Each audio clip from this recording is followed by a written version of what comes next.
Assalamualaikum warahmatullahi wabarakatuh. Waalaikumsalam warahmatullahi wabarakatuh. Dengan Mbak siapa dari mana? Saya dengan Lala dari Pondok Gede. Ya, silakan Mbak Lala. Pak Ustadz, saya ingin bertanya. Tadi kan Pak Ustadz sempat menyampaikan mengenai panggilan azan dan dihubungkan dengan adanya budaya-budaya, khususnya yang ada di budaya yang ada di Indonesia sendiri. Nah, yang ingin saya tanyakan adalah terkait dengan azan. Kita di Indonesia ini, yang saya ketahui itu kita sering menemukan bahwa ketika bayi dilahirkan itu biasanya kan diazankan oleh orang tuanya. Nah, itu apakah itu sedangkan yang saya ketahui, maaf jika saya ini masih fakir ilmu, sedangkan azan tersebut merupakan panggilan sholat. Nah, itu ketentuannya bagaimana Ustadz? Apakah itu termasuk hanya dalam budaya yang menjadi kebiasaan atau seperti apa? Karena yang saya pahami selama ini ketika bayi itu diazankan maka bayi itu masuk ke dalam agama Islam mengikuti orang tuanya. Tapi sedangkan di sisi lain ketika masuk Islam itu kan kita harus membaca syahadat. Gitu. Terima kasih Ustadz. Assalamualaikum warahmatullahi wabarakatuh. Waalaikumsalam warahmatullahi. Ya, ini pun tradisi yang ada di masyarakat. Ya, bukan di Indonesia saja, sejak zaman dahulu sudah banyak orang berpendapat tentang azan di telinga bayi. Wallahu a'lam bishawab. Terjadi khilaf ulama, tapi jumhur ulama mengatakan bahwa tidak sahih hadis tersebut. Bukan berarti bayi tidak boleh mendengar azan, karena azan itu seindah-indahnya panggilan. Tapi dikembalikan hukum bahwa azan untuk sholat tadi. Kalimat hayya ala sholat, mari kita sholat. Itu aja pakai bahasa yang gampang deh. Kayak orang yang ngirim Al-Fatihah, ada kalimat ayat, ihdinas siratal mustaqim, tunjuki kami jalan yang lurus. Kami siapa? Yang baca. Kenapa kasih orang? Kalau dikasih orang jadi ihdihi. Kalau kasih kami ihdinas siratal mustaqim, ya, memang terjadi khilaf di situ. Adapun tentang azan di telinga bayi ini, di kitab Adawad Dawa Ibnu Qayyim al-Jauziyah, salah seorang ulama yang memperbolehkan, ya, yang memperbolehkan. Tapi rujukan hadis secara ilmiah tidak ada hadis yang sahih. Law kana khairan la sabaquna ilaih. Kalau seandainya baik, para sahabat sudah melakukan, dan tak ada sahabat pun yang melakukan itu. Buat kita menyikapi khilaf yang ada, bagaimana Ustaz? Kembalikan ke hukum asal supaya nggak terjadi khilaf. Kalau memang azan untuk orang sholat, maka kembalikan ke situ. Wallahu alam bishawab, ya. Memang terjadi khilaf, tapi secara ilmiah kalau kita mau belajar, tidak ada satu hadis yang sahih pun berkaitan dengan azan di telinga bayi. Apalagi berpendapat dengan diazankan dia Islam. Padahal dalam Islam kullu mauludin yuladu alal fitrah. Setiap bayi yang lahir pasti Islam. Kita ambil anak orang kafir lahiran, bayinya kita ambil. Gede nggak perlu syahadat, dia Islam. Anda Muslim ikut pengajian nggak perlu syahadat. Ini kan banyak organisasi-organisasi Islam ini yang nyuruh anak muda ikut kajian Islam, mereka suruh syahadat lagi. Nggak perlu, kecuali murtad syahadat. Tidak ada.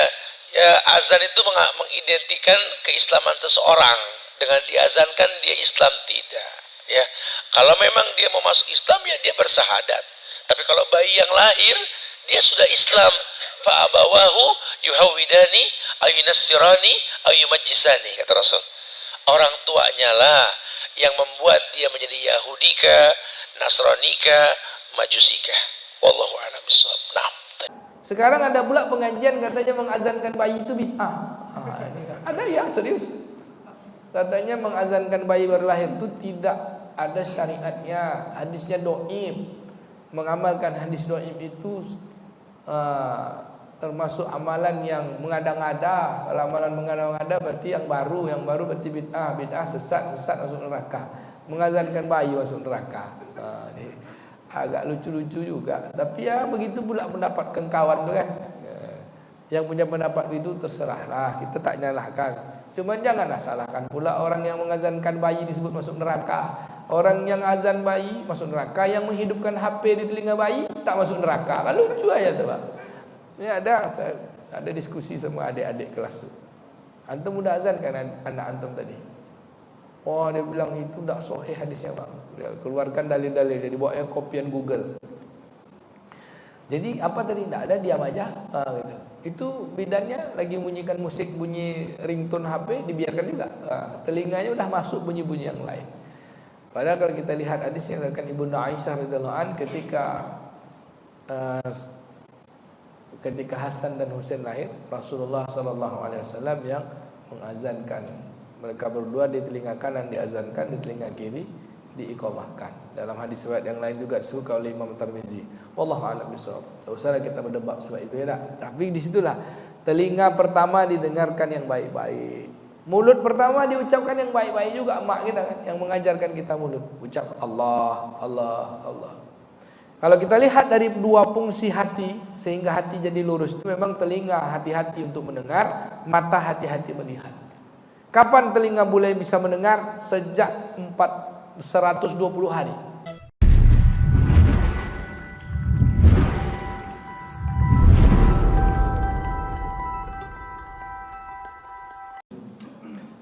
Assalamualaikum warahmatullahi wabarakatuh.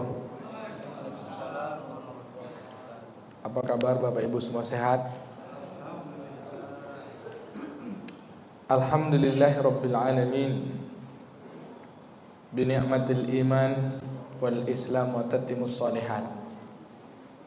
Asyhadu an la ilaha illallah wahdahu la syarikalah wa asyhadu anna Muhammadan 'abduhu wa rasuluhu la nabiyya ba'dah. Allahumma salli wa sallim ala sayyidina wa nabiyina Muhammadin wa ala alihi wa sahbihi ajma'in wa man tabi'ahum bi ihsanin ila yaumiddin. Allahumma faqihna fid din wa 'allimna ta'wil. Allahumma barik lana fiha warzuqna janaha wa habib ahliha wa habib sholihi ahliha ilaina. Amin ya rabbal alamin. Yang saya muliakan para alim ulama, cerdik pandai, pemuka masyarakat, pengurus masjid, Pak Imam, ayah-ayah kami, bunda-bunda kami, abang-abang, kakak-kakak yang berhadir pada majlis kajian maghrib menjelang isya Masjid Al-Falah Darul Muttaqin, baik yang hadir langsung di majlis ini atau yang hadir secara online di mana saja berada.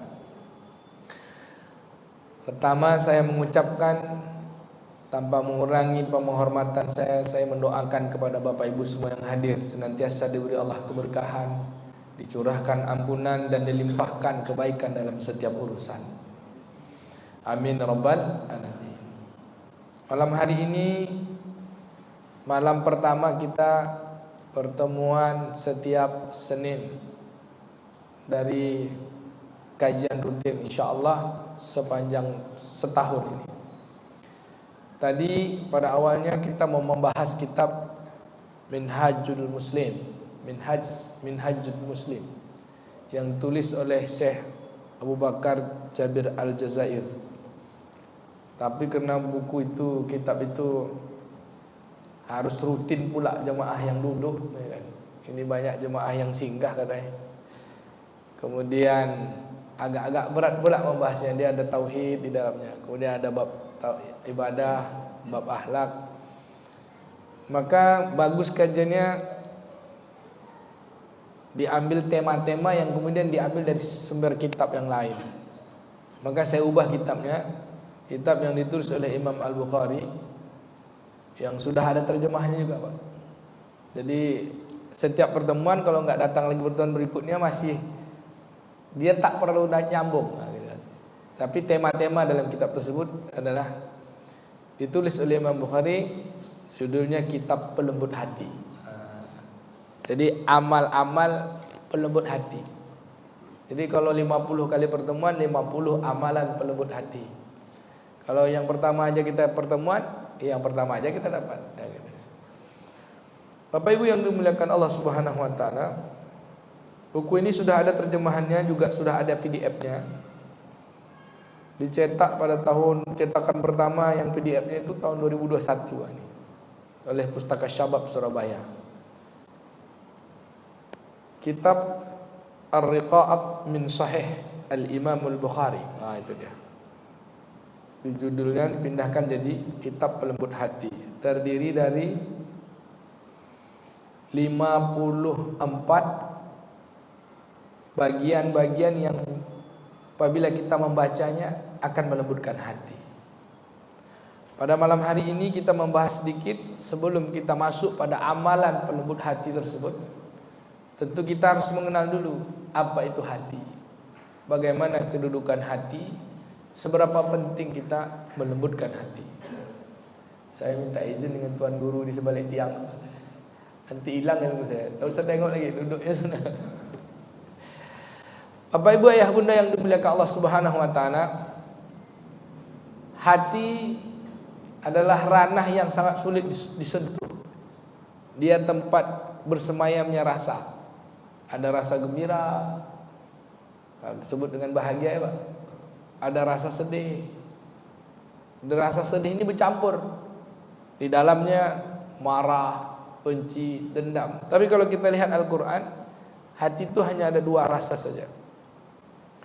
Yang pertama bahagia, yang satu lagi sedih. Maaf, bukan bahagia, tenang. Hati itu, kenyamanan hati itu adalah tenang. Satu lagi kesedihan. Kesedihan ini nanti ada turunannya marah, benci, dendam dan sebagainya. Seperti di dalam doa kita kan, minal hammi wal hazan, ada gundah dan sedih. Bapak Ibu yang dimuliakan Allah Subhanahu wa taala, maka karena dia punya banyak rasa di dalamnya, yang kita ingin dapat adalah bagaimana kondisi hati itu mencapai puncak keberadaan yang nyaman, yaitu ketenangan. Allah Subhanahu wa taala menyebutkan di dalam surah Ar-Ra'd ayat 28 bahwa hanya dengan berzikirlah hati menjadi tenang. Ala bizikrillah tatmainnul qulub. Ketahuilah dengan berzikir hati menjadi tenang. Hati yang mana Pak? Ada orang udah berzikir tak juga tenang hatinya. Udah berzikir dia baca subhanallah, subhanallah, tambah marah dia. Baca la ilaha illallah tambah marah. Maka Imam At-Tirmizi di dalam kitab Tazkiyatun Nafs juga disarahkan oleh, jauh sebelum itu dijelaskan oleh Imam Al-Ghazali, hati ini ada 4 macam. Kalau ibaratkan lingkaran, hati ini memiliki 4 lapisan. Lingkaran luar, lapisan pertamanya. Lingkaran kedua, lapisan keduanya. Lingkaran tengahnya, kemudian ada titik dari lingkaran itu. Kalau kita lihat jam atau kipas angin tersebut, itu ada kipas angin. Lingkaran terluar, lingkaran dalam, lingkaran ketiga, lingkaran terakhir. Menjadi bagian dari inti dari keberadaan hati. Jadi lapisan 1, lapisan 2, lapisan 3. Dan itu semua ada di dalam Al-Quran. Dan lapisan-lapisan itulah yang menentukan seorang mampu mengkondisikan perasaannya. Maka seperti apa itu hati? Untuk diperhatikan sebelum kita membahas lapisannya. Hati inilah tempat dari segala kebaikan juga segala keburukan.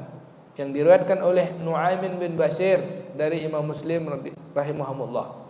Hadis ini dari Nu'aimin bin Bashir radhiyallahu an, diriwayatkan Imam Muslim bahwa Rasulullah sallallahu alaihi wasallam bersabda. Apa kata Nabi? Ala inna fi jasadil mudghah. Ketahuilah sesungguhnya di dalam jasad itu. Inna fi jasadil mudghah. Sesungguhnya pada jasad itu ada segumpal daging. Mudghah Pak ya. Wa iza suluhat jasadu kullu. Kalau dia baik, maka baiklah seluruh jasadnya. Wa iza fasadat jasadu kullu.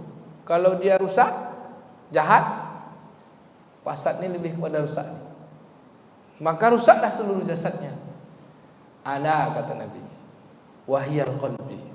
Ketahuilah itu dialah hati.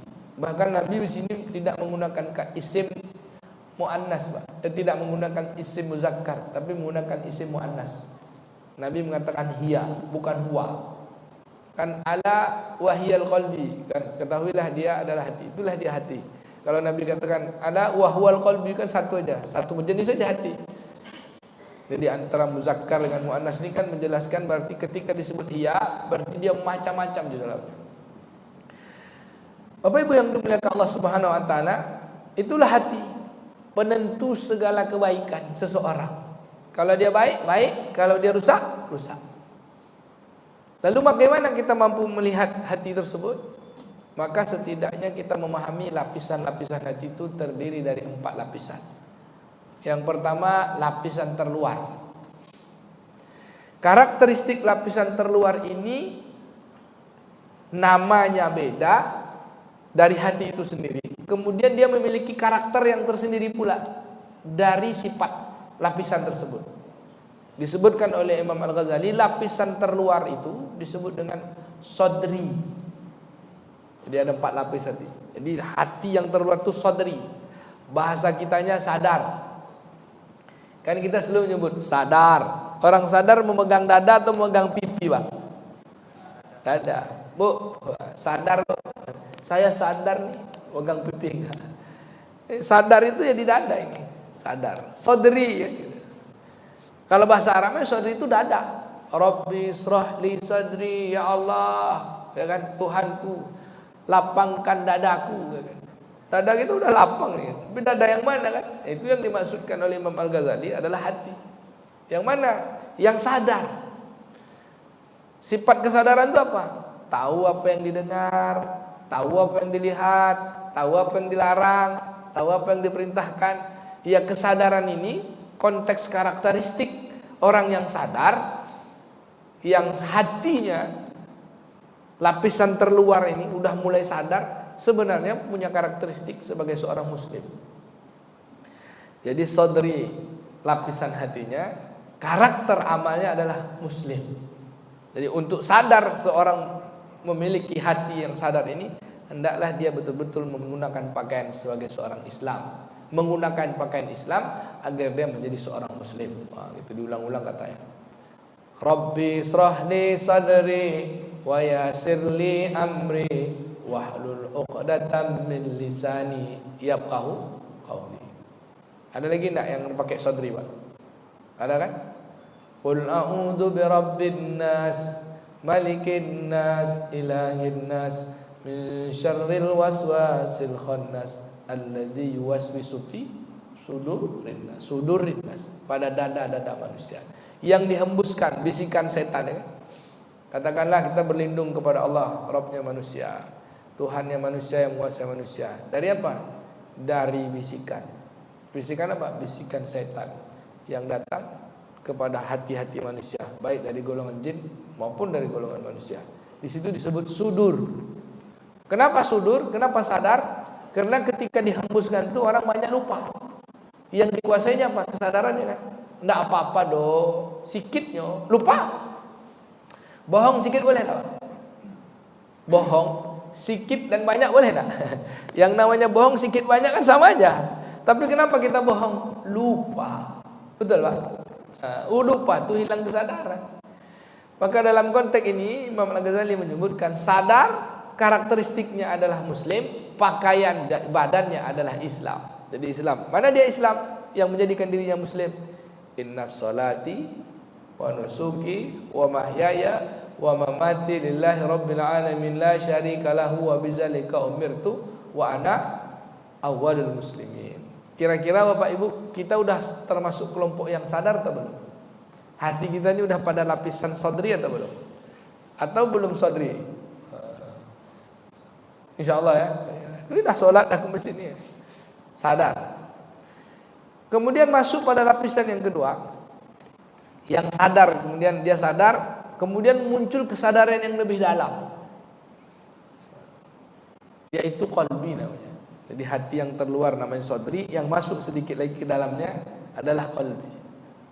Qulub, keluar masuk. Sodri kesadaran, kalau qalbi ini punya perasaan. Bukan sekedar sadar, tapi dia sudah punya perasaan. Dalam bahasa Imam Al-Ghazalinya punya karakteristik sebagai seorang yang beriman. Pakaiannya adalah iman, amalan badannya dengan hatinya adalah menjadi seorang yang mukmin. Dia yakin betul bahwa apa yang dia lakukan dilihat Allah. Dia yakin betul apa yang dia ucapkan didengar Allah. Apa yang dia lakukan semuanya akan dipertanggungjawabkan di hadapan Allah. Ini karakter seorang beriman. Dirinya adalah mukmin. hatinya adalah qalbi. Lihat pada surah Al-Anfal ayat kedua. A'udzu billahi minasyaitonir rajim. Bismillahirrahmanirrahim. Innamal mu'minuna alladzina idza dzukirallahu wajilat qulubuhum. Ya kan itu kan? Innamal mu'minuna alladzina idza dzukirallahu wajilat qulubuhum wa idza tuliyat ayatihi zadatum imanan wa 'ala rabbihim yatawakkalun. Subhanallah. Sesungguhnya orang-orang beriman itu kalau disebut nama Allah terjilat hati Allah. Wajilat qulubuhum, tak disebut wajilat suduruhum. Tak dibilang sudur kan? Tapi qalbi. Jadi kesadaran itu lapisannya luar dengan membawa badannya, kemudian dengan itu kemudian dengan perasaannya. Sudah terjilat. Jilat itu bahasa Melayu tuh, Pak. Apa kira-kira Bang bahasa Melayu jilat itu? Jilat. Ini kan lidah itu kan jilat. Kan sentuh, kan diterjemahkan akhirnya wajilat qulubuhum. Hasilnya tersentuhlah hati-hati mereka, bergetar. Kira-kira udah bergetar belum hati kita kalau disebut nama Allah? Bu, bergetar belum, Bu? Insyaallah ya. Jawabnya insyaallah. Mana buktinya? Ayaras shalah. Tinggal semua urusan, pergi salat. Bergetar hati kita, itu tanda kita bergetar. Membesarkan, mengagungkan Allah. Apabila dibaca ayat-ayat Allah, bertambah yakin kita, bertambah iman kita. Wah, ini dia karakter orang yang beriman. Dalam pakaian badannya menjadikan dirinya seorang mukmin. Jadi kalau kita bahas juga sedikit masukkan kitab saya yang ditulis oleh Syekh Abu Bakar Jabir Al-Jazair itu, antara iman dan Islam itu dia pakaian. Setelah kita pakai dalam badan kita baru dia menjadi mukmin dan muslim dan mukmin. Jadi pakaiannya ini pakailah Islam nih, jadilah kita muslim. Ini pakailah iman nih, jadilah kita mukmin. Kalau enggak kita pakai ya enggak apa-apa. Tidak menjadikan kita mukmin dan muslim. Ketika kita memakainya dengan pakaian hati kita, iman itu, maka menjadikan kita mukmin. Karakter hatinya adalah qul, memiliki karakter sifat pada lapisan yang kedua itu qalbi. Nama hatinya qalbi, di sadri qalbi. Disebut nama Allah bergetar hatinya, dibacakan ayat-ayat Allah bertambah imannya. Udah masuk belum kita, Pak? Karakter yang nomor 2 ini. Kita tahu karakter dulu, nanti supaya dia dapatkan itu, itulah dia 50 amalan yang nak kita amalkan. 54 amalan yang ditulis oleh Imam Al-Ghazali rahimahullah.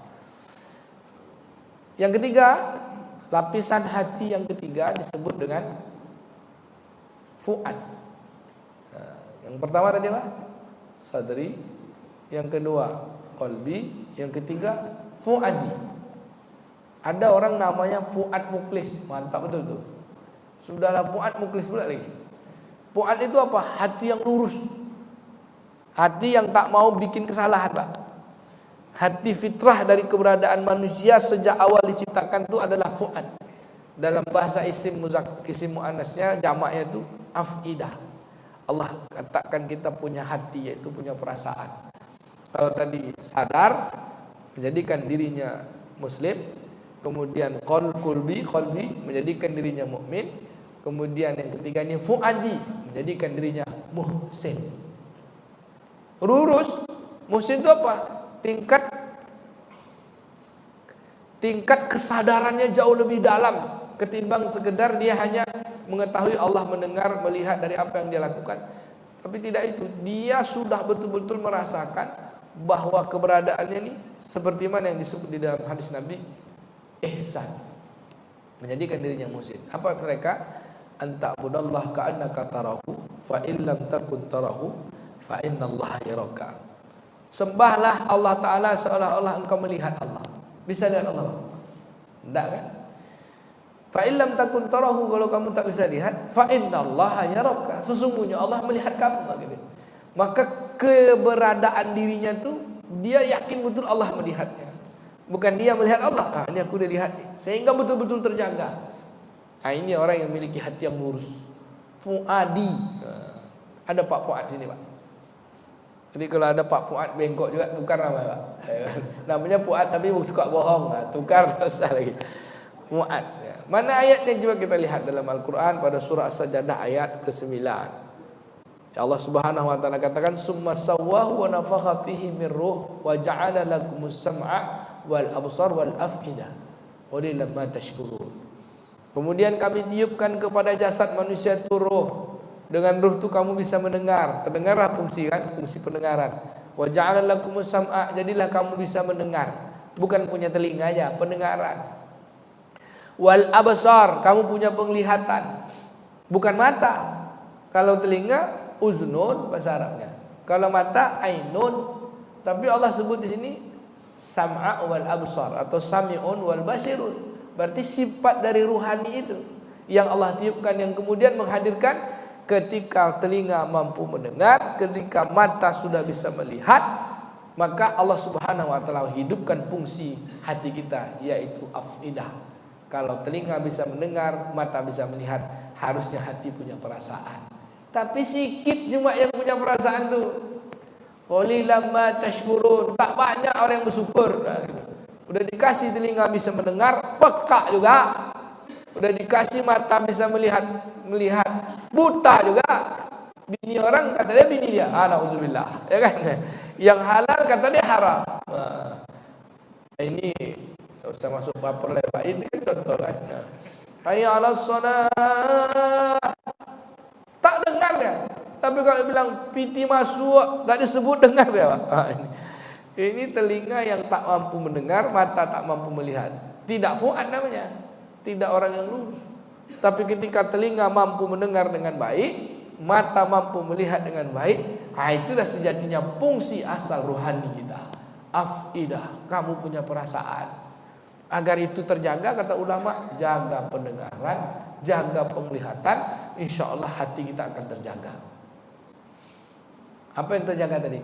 Perasaan kita untuk senantiasa lurus. Kan yang masuk pada ilmu pengetahuan kita, yang masuk ke otak, ke hati kita nih, sejak kita lahir kan kosong semuanya. Masuknya pengetahuan kena didengarkan. Apa pendengaran pertama yang didengarkan oleh ayah kita? Ya kalau azan. Kalau ayah kita azan, kalau enggak. Sekarang ada pula pengajian katanya mengazankan bayi itu bid'ah. Ada ya, serius. Katanya mengazankan bayi baru lahir itu tidak ada syariatnya, hadisnya dhaif. Mengamalkan hadis dhaif itu termasuk amalan yang mengada-ngada. Kalau amalan mengada-ngada berarti yang baru berarti bid'ah sesat masuk neraka. Mengazankan bayi masuk neraka. Agak lucu-lucu juga. Tapi ya begitu pula pendapat kawan tu kan. Yang punya pendapat itu terserahlah, kita tak nyalahkan. Cuma janganlah salahkan pula orang yang mengazankan bayi disebut masuk neraka. Orang yang azan bayi masuk neraka, yang menghidupkan HP di telinga bayi tak masuk neraka. Kan lucu aja tu, Pak. Ini ada diskusi sama adik-adik kelas tu. Antum udah azan kan anak antum tadi? Oh, dia bilang itu tak sahih hadisnya, Pak. Dia keluarkan dalil-dalil, dia dibawa kopian Google. Jadi apa tadi? Tak ada, diam aja. Gitu. Itu bidannya lagi bunyikan musik, bunyi ringtone HP, dibiarkan juga. Telinganya udah masuk bunyi-bunyi yang lain. Padahal kalau kita lihat hadis yang dikatakan Ibunda Aisyah radhiyallahu an ketika Hasan dan Husain lahir, Rasulullah sallallahu alaihi wasallam yang mengazankan. Mereka berdua di telinga kanan diazankan, di telinga kiri diiqamahkan. Dalam hadis riwayat yang lain juga disebutkan oleh Imam Tirmizi. Wallahu a'lam bishawab. Tak usahlah kita berdebat sebab itu ya tak. Tapi di situlah telinga pertama didengarkan yang baik-baik. Mulut pertama diucapkan yang baik-baik juga, mak kita kan yang mengajarkan kita mulut. Ucap Allah, Allah, Allah.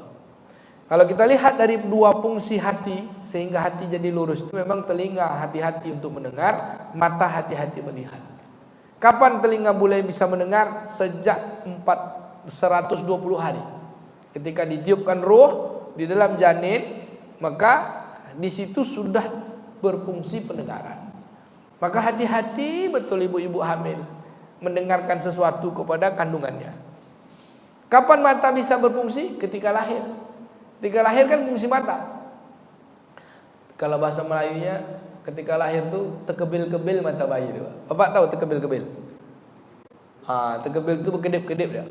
Kata mata bayi itu. Umur sehari mungkin belum bisa lihat. Umur 2 hari, 3 hari, biasa 1 pekan. Tapi kalau bayi sekarang kayaknya 1 hari lahir itu udah bisa berfungsi matanya. Apalagi ditengokkan HP. Langsung nampak dia. Lalu kapan afidah perasaannya baru berfungsi? Apakah langsung? Dari ayat ini kan summa ja'ala naslahu min sulal summa sawahu wa nafakha fihi min ruh. Kami tiupkan padanya roh, lalu berfungsilah pendengaran, lalu berfungsilah penglihatan, lalu kamu bisa punya perasaan, tapi sedikit sekali yang bersyukur. Kapan fungsi perasaan itu baru tumbuh? Kapan Pak Nasri? Apakah langsung? Enggak. Kapan Pak? Diskusi Pak, diskusi. Kan ditiupkan roh, dengar di alam rahim. Melihat belum, mata belum bisa lihat. Kapan? Ketika sudah nampak dunia baru kita bisa melihat. Maka dimintakan syahadat ketika itu kan.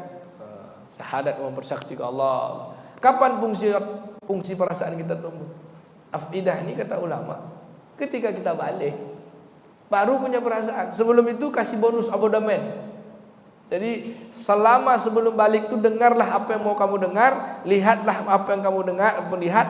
Tapi ketika sampai batas baliknya, yang kamu dengar, yang kamu lihat, kalau kamu tak mampu memilah mana yang betul, mana yang salah, itulah dia. Maka balik batasnya.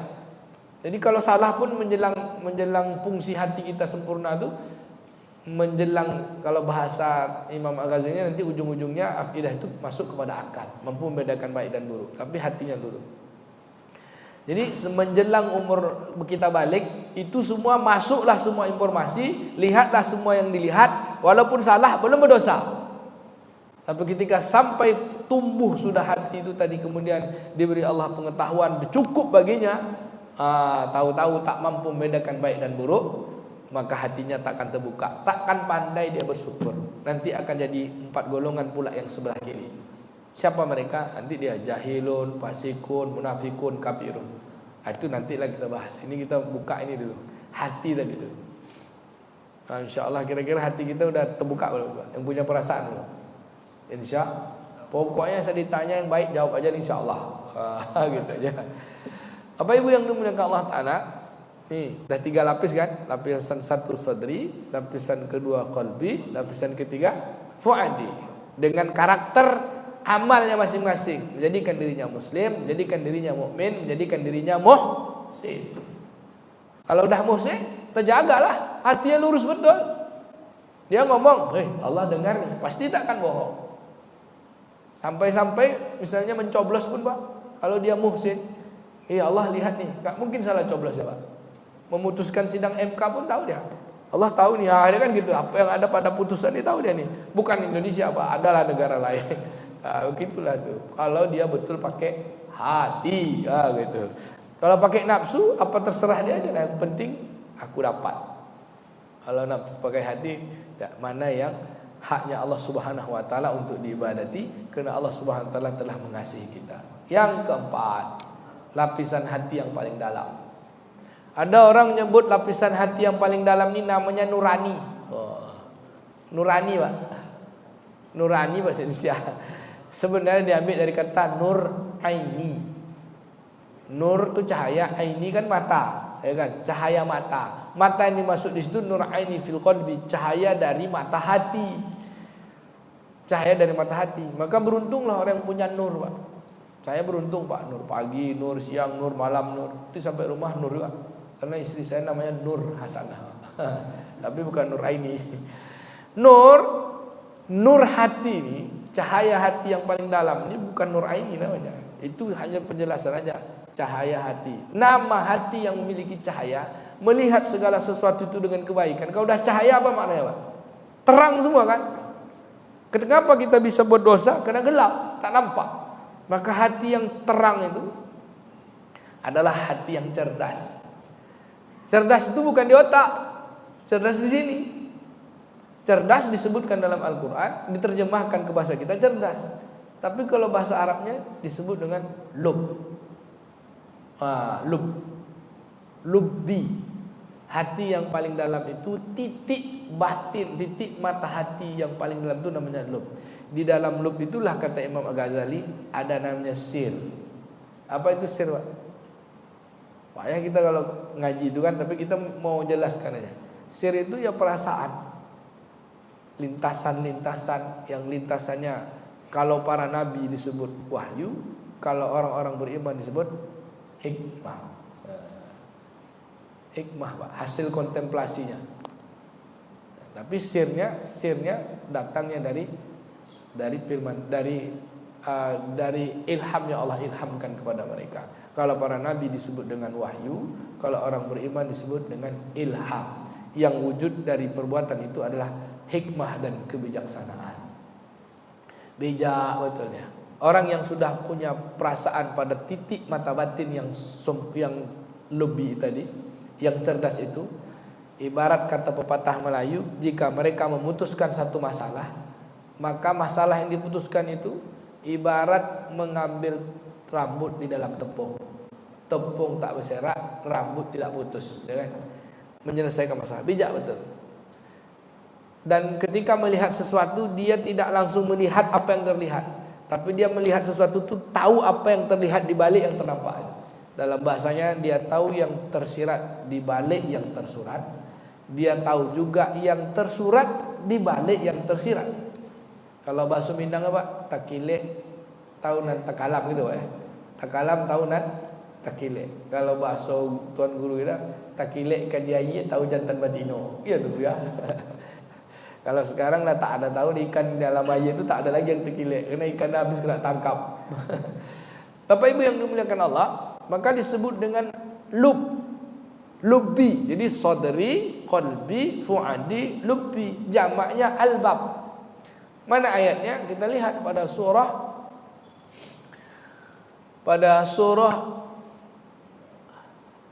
Ali Imran ayat 192. 90 atau 92 ya. A'udzubillahi minasyaitonir rajim.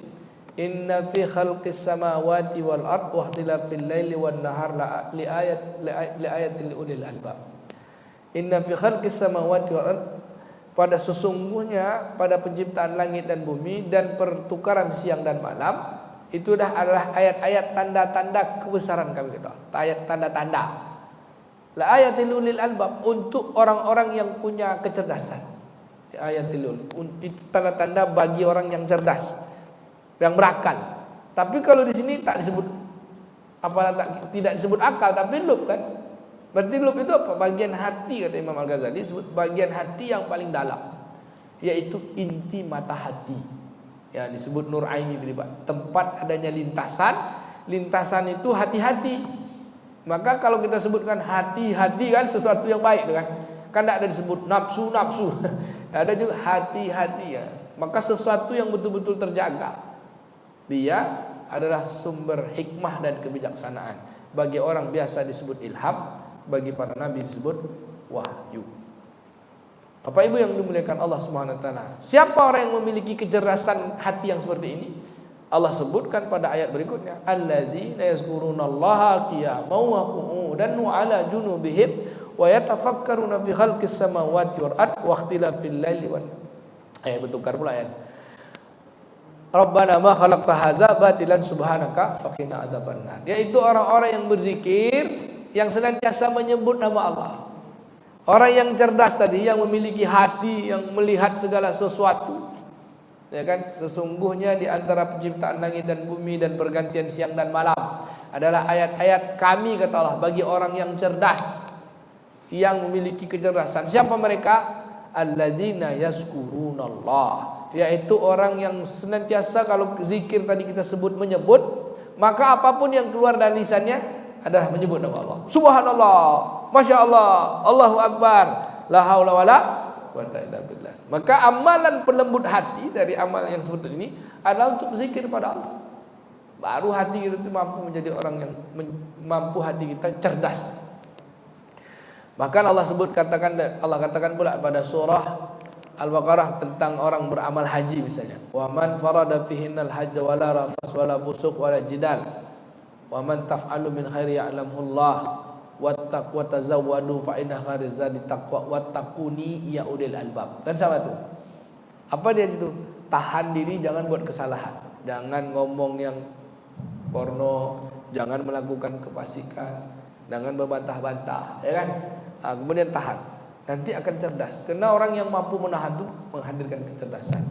Baik Bapak Ibu yang dimuliakan Allah, sudah kena ketuk ya tadi. Berarti jadwal habis, ya, tidak ada pertanyaan.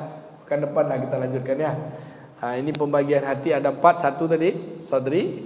Yang kedua, qalbi, yang kedua, tiga fuadi, yang keempat lubbi. Yang keempat lubbi inilah memiliki karakter yang paling utama adalah mukhlisin. Jadi puncaknya tuh hati yang ikhlas. Jadi muslimin, mukminin, muhsinin dan mukhlisin. Karakternya masing-masing. Kalau sudah mukhlisin, semua urusan kembali kepada Allah. La haula wala quwata illa billah, la ilaha illallah. Sampai sini ada pertanyaan, Pak? Udah kena tuk tadi. Habis kan? Habis. Mohon maaf. Ini kita belum masuk amalannya, baru mengetahui karakter hati. Insyaallah dari 4 karakter sifat-sifat hati tersebut, ambil satu aja selamat kita. Satu aja kita ambil selamat kita. Demikian, mohon maaf atas segala kekurangan. Terima kasih segala perhatian. Kita tutup dengan doa kifarahat majelis. Subhanakallahumma wa bihamdika asyhadu an la ilaha illa anta nastaghfiruka wa natubu ilaik. Wa sallallahu ala nabiyina Muhammadin wa ala alihi washabihi ajma'in. Walhamdulillahirabbil alamin. Agar dapat hati kita mendapat 4 lapisan, kita lanjutkan apa amalannya pada pertemuan berikutnya. Wassalamualaikum warahmatullahi wabarakatuh.